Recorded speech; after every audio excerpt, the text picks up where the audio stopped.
Sila yang kelima, keadilan sosial bagi seluruh rakyat Indonesia. I'dilu huwa aqrabu littaqwa. Quran semua itu. Tinggal mewujudkan keadilan ini, para pemimpin kita mudah-mudahan adil sama rakyatnya. Allahumma amin. Termasuk Bu Pasti ya. Adil sama kita, merhatiin rakyatnya. Dan mudah-mudahan Bu Pasti, ibu-ibunya ada keluhan. Ini mau daftar ulang ini Bu Pasti. Bisa nggak digodok regulasi penghapusan biaya daftar ulang sekolah? Setuju nggak kira-kira? Tepuk tangan dulu. Saya berharap Pak Presiden Jokowi dan Menteri Pendidikan itu siapa namanya? Nadiem Makarim ya. Pak Nadiem Makarim, kalau bisa nih mohon, karena kita akan upload di YouTube, mohon betul ada kebijakan negara, intervensi negara, penghapusan biaya daftar ulang sekolah. Karena SMK itu mahal loh Pak. Yang sekolah SMK itu orang miskin semua, betul nggak kira-kira? Nah ini penting bagi kita. Ada SMK itu negeri 15 juta loh. Bayar daftar ulangnya, dari mana duitnya coba? Ngutang ke rentenir kan Bu? Nah jadi saya sila kelima ini mohon di situ aja. Dan kemudian sedikit lagi karena cuma 15 menit ya. Berikutnya, kita sebagai warga di bawah jangan saling menyalahkan, percayakan kepada pemerintah. Pemerintah tidak akan menyengsarakan rakyatnya. Setuju nggak kira-kira? Coba lihat Pak Jokowi berjuang, Bapak Ibu membangun ya. Di tengah cercaan orang, cacian orang, tapi beliau konsisten membela rakyatnya, membangun bangsanya, bahkan tampil di kancah dunia internasional, berusaha mendamaikan Ukraina dan Rusia. Ini kan luar biasa. Tercengang semua masyarakat internasional dengan pengorbanan dan perjuangan Pak Jokowi dan Ibu Iriana. Kita rakyat di bawah mesti peduli dengan sesama, saling membantu satu sama lainnya. Betul nggak kira-kira?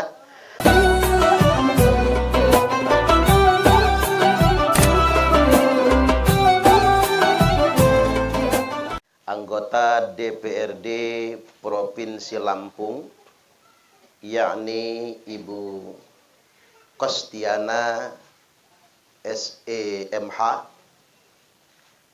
Selanjutnya yang saya hormati narasumber pertama, Bapak Letu Suyatno, Wadan Ramil, apa ini Pak?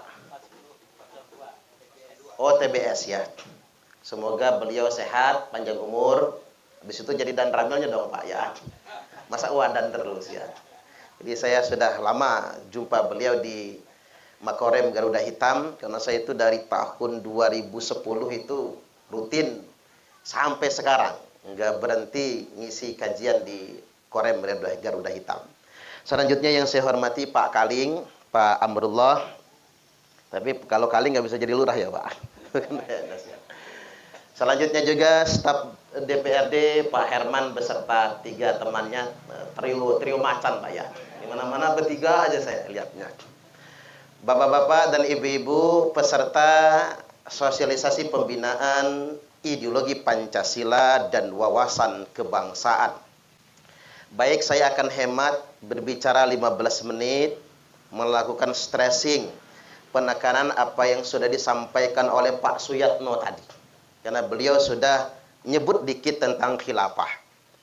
Beliau dikit nyebutnya karena mempersilahkan saya kali yang ngebahasnya ya. Saya ingin sampaikan pada Bapak Ibu rahimakumullah, belakangan ini ada pihak-pihak yang hendak membenturkan antara beragama dan bernegara. Ada orang yang mengatasnamakan agama tapi untuk melawan negara. Padahal sebetulnya menjadi warga agama yang baik itu berbanding lurus untuk menjadi warga negara yang baik. Betul nggak kira-kira? Bukan malah melawan negara atas nama agama. Melawan pemerintah yang sah atas nama agama. Nah kita semua karena tinggal di kota. Kota ini paling rentan Bapak Ibu. Karena radikalisme itu tertinggi kalau di Lampung ya kota Bandar Lampung. Radikalisme tertinggi itu. Nah, ciri-ciri radikalisme itu apa? Yakni pertama awalnya eksklusivisme. Apa itu eksklusivisme? Ini bahasa Inggris ini. Tahu artinya nggak Bu? Ibu-ibu mau mikirin cabai terus ya. Cabai sama minyak goreng. Sekali-kali ya Bu yang agak berkelas mikirin eksklusivisme. Eksklusivisme itu bahasa kitanya apa ya? Tertutup. Jadi dia hanya mau bergaul sama golongannya saja. Tidak mau bergaul dengan golongan yang lain. Penampilannya juga agak aneh biasanya, Bu. Beda dengan tetangga pada umumnya. Kadang-kadang jilbabnya aja nyengser di tanah. Saking panjangnya ya. Tapi dia nggak mau gaul sama tetangga. Nggak mau gaul kecuali sama golongannya saja. Nah itu sudah mulai gejala. Setelah dia eksklusif, kemudian menjadi ekstrim. Apa contohnya menjadi ekstrim itu? Suka mengkafir-kafirkan orang. Jangankan yang seagama dengan dia. Jangankan yang beda agama dengan dia. Yang seagama saja dia kafir-kafirkan. Nah ini penting yang namanya wawasan kebangsaan. Kita punya semboyan Bhinneka Tunggal Ika. Indonesia ini kita bangun sebagai sebuah negara bukan di atas satu agama. Ada banyak agama, ada banyak suku bangsa, ada banyak kebudayaan. Maka kita nyebutnya Bhinneka Tunggal Ika. Kalau kita beda agama kan sudah ada rumusnya dalam Quran. Lakum dinukum waliyadin. Untuk kalian agama kalian, buat saya agama saya.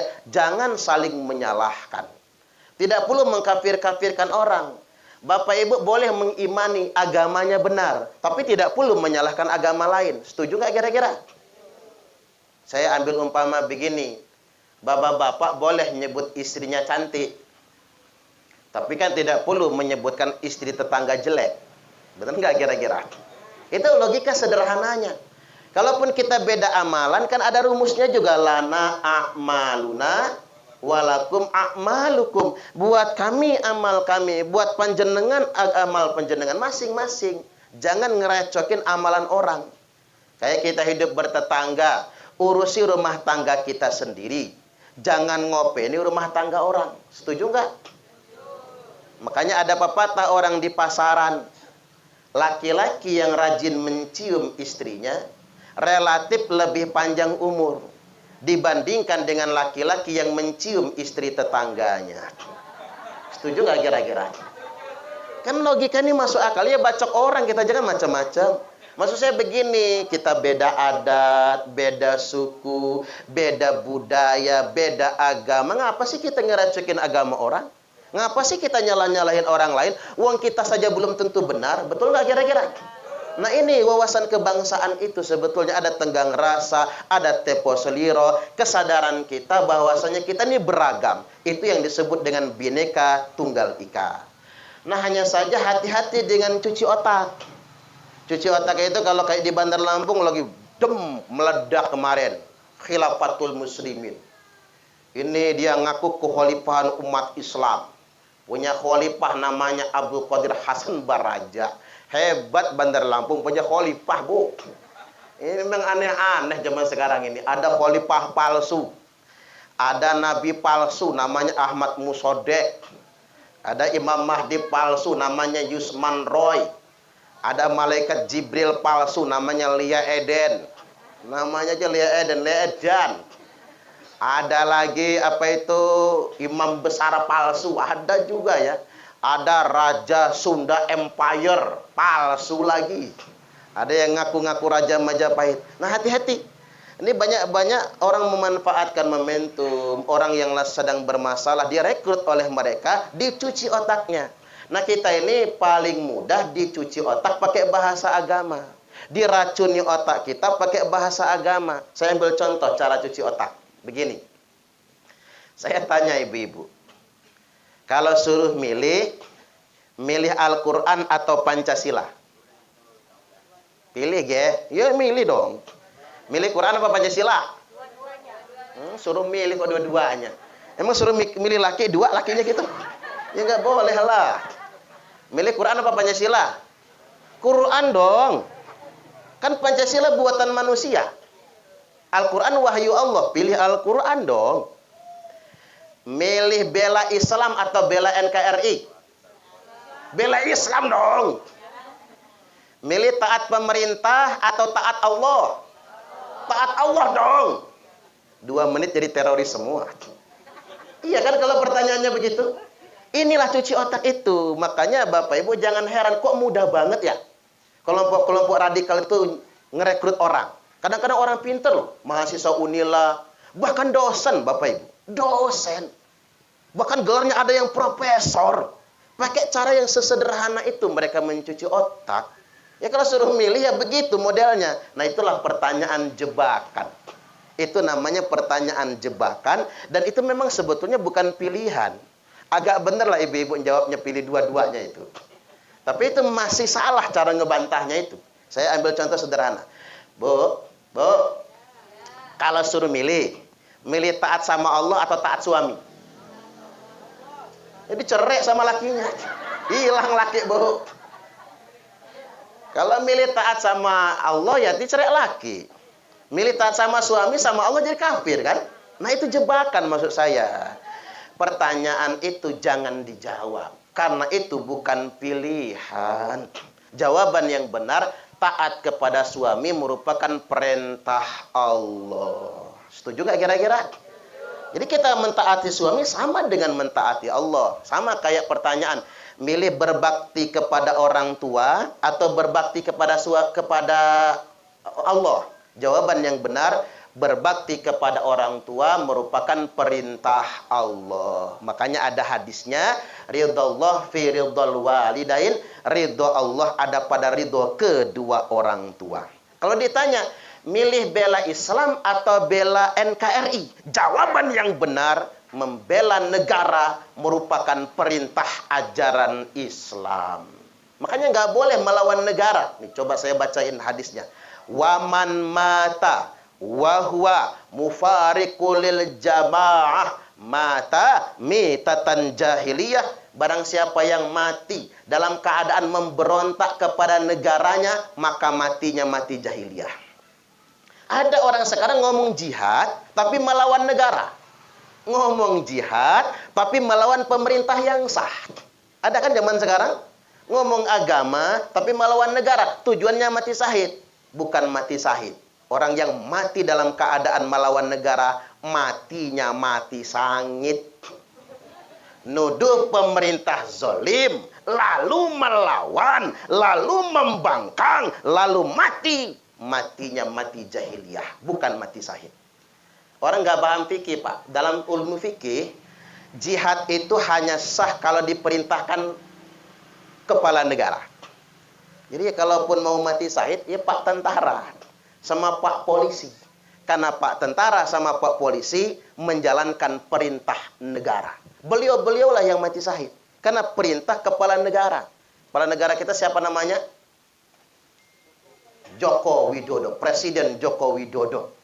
Jadi kalau perintah Imam Samudra mati sangit ya, bukan mati syahid. Kemudian yang berikutnya, milih taat sama Allah atau taat sama pemerintah?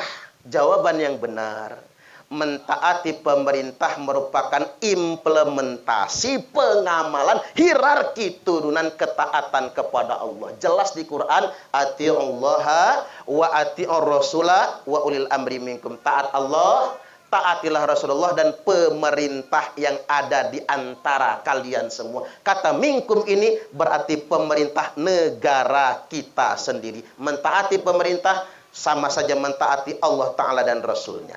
Kita masuk ke proses yang keempat tadi itu. Milih Al-Quran atau Pancasila. Cara ngejawabnya begini. Tak ajarin, diingat ya, Bu. Lupain dulu cabenya itu sama minyak goreng itu. Diingat ya, begini. Tapi kalau nggak ingat, gampang. Ini kan saya upload di YouTube. Nanti ibu-ibu buka channelnya Ustadz Suparman Abdul Karim. Tapi jangan lupa di subscribe ya. Kalau ada iklan jangan dilewatkan. Begini cara ngejawabnya. Pancasila itu bukan agama. Dan Pancasila itu tidak untuk menggantikan agama. Serta Pancasila itu sesuai dengan tujuan agama. Mengapa demikian? Karena dulu Nabi bikin negara, namanya negara Madinah. Nabi tidak pernah bikin negara Islam. Nabi tidak pernah bikin khilafah.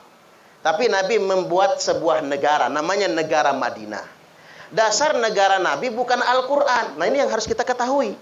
Dasar negara Nabi itu konstitusinya Piagam Madinah. Al-Madinatu Masyrufiyah atau Sahifatul Madinah. Nah ini yang dijiplak oleh pendiri NKRI. para bapak bangsa kita mendirikan negara kesatuan Republik Indonesia bukan negara Islam tapi negara kesepakatan, persis dengan negara Madinah. Dasar negaranya bukan Al-Quran tapi Piagam Jakarta yang mengerucut pada Pancasila. Makanya Pancasila cocok betul dengan ajaran agama. Sila pertama, ketuhanan yang Maha Esa, Quran, Qul huwallahu ahad. Sila yang kedua, kemanusiaan yang adil dan beradab. Innallaha ya'muru bil adli wal ihsan, dari Quran juga. Sila ketiga, persatuan Indonesia. Wa'tasimu bihablillahi jami'an wa la tafarraqu. Sila yang keempat, kerakyatan yang dipimpin oleh hikmat, kebijaksanaan dalam permusyawaratan perwakilan. Wa amruhum syura bainahum. Wih, keren banget ini. Makanya kalau dibanding-bandingin Pak, Indonesia ini lebih islami dari Arab Saudi. Arab Saudi itu sistem kerajaan. Bapak meninggal ganti anak, ganti cucung, terus begitu. Indonesia tidak demikian. Nyontoh Abu Bakar, Umar, Utsman, Ali dipilih berdasarkan permusyawaratan perwakilan. Cocok sama sila yang keempat. Sila yang kelima, keadilan sosial bagi seluruh rakyat Indonesia. I'dilu huwa aqrabul taqwa. Quran semua itu. Tinggal mewujudkan keadilan ini, para pemimpin kita mudah-mudahan adil sama rakyatnya. Allahumma amin. Termasuk Bu Pasti ya. Adil sama kita, merhatiin rakyatnya. Dan mudah-mudahan Bu Kosti, ibu-ibunya ada keluhan. Ini mau daftar ulang ini Bu Kosti. Bisa nggak digodok regulasi penghapusan biaya daftar ulang sekolah? Setuju nggak kira-kira? Tepuk tangan dulu. Karena begini, saya ketemu teman jadi manajer di Lampung. Dia kaget, selama dia tinggal di Semarang, biaya sekolah murah. Jawa Tengah itu biaya sekolah murah. Tapi begitu di Lampung, biaya daftar ulang itu tinggi sekali. Saya berharap Pak Presiden Jokowi dan Menteri Pendidikan itu siapa namanya? Nadiem Makarim ya. Pak Nadiem Makarim, kalau bisa nih mohon, karena kita akan upload di YouTube, mohon betul ada kebijakan negara, intervensi negara, penghapusan biaya daftar ulang sekolah. Karena SMK itu mahal loh Pak. Yang sekolah SMK itu orang miskin semua, betul nggak kira-kira? Nah ini penting bagi kita. Ada SMK itu negeri 15 juta loh. Bayar daftar ulangnya. Dari mana duitnya coba? Ngutang ke rentenir kan Bu? Nah jadi saya sila kelima ini mohon di situ aja. Dan kemudian sedikit lagi. Karena cuma 15 menit ya. Berikutnya kita sebagai warga di bawah jangan saling menyalahkan. Percayakan kepada pemerintah. Pemerintah tidak akan menyengsarakan rakyatnya. Setuju nggak kira-kira? Coba lihat Pak Jokowi berjuang, Bapak Ibu membangun ya. Di tengah cercaan orang, cacian orang, tapi beliau konsisten membela rakyatnya, membangun bangsanya, bahkan tampil di kancah dunia internasional, berusaha mendamaikan Ukraina dan Rusia. Ini kan luar biasa. Tercengang semua masyarakat internasional dengan pengorbanan dan perjuangan Pak Jokowi dan Ibu Iriana. Kita rakyat di bawah mesti peduli dengan sesama, saling membantu satu sama lainnya. Betul nggak kira-kira? Apalagi ini kita baru lepas dari pasca pandemi, yuk kita membantu. Saatnya yang bergaji itu berbagi. Kita peduli dengan sesama. Saya ini Ustadz, Bapak Ibu, sering ditegur orang dan masuk akal. Ustadz, agama yang sebenarnya bukan di mimbar. Dakwah yang sebenarnya bukan di panggung ceramah. Dakwah sesungguhnya bukan pas megang mikrofon. Iya juga ya. Dakwah kalau lagi megang mikrofon ini ketahuan ada mapnya, Bu. Begitu dalam map ada amplopnya kan. Kita ya Pak, khutbah Jumat, turun khutbah, selesai Jumatan langsung disangoni. Dakwah zaman sekarang itu enak Bapak Ibu. Tapi dakwah yang sebenarnya adalah ada di tengah-tengah masyarakat yang lemah. Benar kalau kata Syekh Abdul Qadir Al-Jailani, sesuap nasi yang engkau masukkan ke dalam perut orang yang lapar, itu lebih baik daripada membangun 1000 masjid jami. Setuju nggak kira-kira? Orang kaya bolak-balik umroh dengan alasan rindu rumah Allah. Padahal Allah lebih rindu dengan orang kaya yang berbagi dengan fakir miskin. Maka saatnya yang ada lebih, yuk kita bagi dengan sesama. Jangan sampai ada tetangga yang nggak kebeli beras. Jangan sampai ada tetangga kita yang nggak bisa bayar daftar ulang sekolah. Terakhir, Bapak Ibu, karena semua sedang mahal-mahalnya, minyak goreng sedang mahal, cabai sedang mahal, ngirit, saran saya kalau ingin hidup bahagia jangan banyak utang. Karena kata dokter di Jawa Timur, penyebab penyakit bukan makanan, maka jangan terlalu banyak pantangan. Tapi penyebab penyakit itu pikiran. Dan pikiran yang paling membebani adalah cicilan. Maka berhentilah nyicil agar hidup bahagia. Tepuk tangan dulu, tepuk tangan. Baik, demikian dari saya. Mudah-mudahan ini semua bermanfaat. Sekali lagi mohon dibantu pemerintah. Kalau ada aliran aneh-aneh ya Bu, lapor ya. Lapor ke Pak Babinsa, Pak Babin Kamtipmas, lapor Ketua Lingkungan, Ketua RT, agar cepat dicegah.